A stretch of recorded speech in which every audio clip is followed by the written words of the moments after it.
বিশ্বে অন্য কোনো দেশের কাছেই নেই এ ধরনের অত্যাধুনিক missile.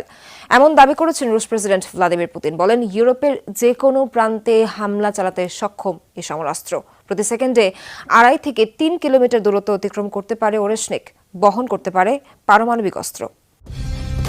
Colour expert, George sap এবং মাইল্ড অন হ্যান্ডস টেকনোলজি সমৃদ্ধ অরিক্স ক্রিস্টাল ওয়াশ আপনার লন্ড্রি এক্সপার্ট।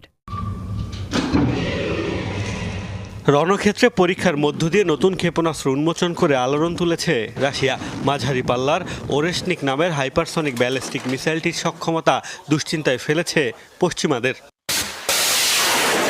নিজেদের নতুন মিসাইল সিস্টেম নিয়ে ভয় জাগানো বার্তা দিচ্ছেন খোদ রুশ প্রেসিডেন্টই। ভ্লাদিমির পুতিনের দাবি, দেখতে আন্তঃমহাদেশীয় ক্ষেপণাস্ত্রের মতো এই ওরেশনিক শব্দের চেয়ে 10 গুণ গতিতে আঘাত এনেছে ইউক্রেনে। বিশ্বের আর কোনো দেশের কাছে বর্তমানে এই ক্ষেপণাস্ত্র নেই বলেও দাবি পুতিনের।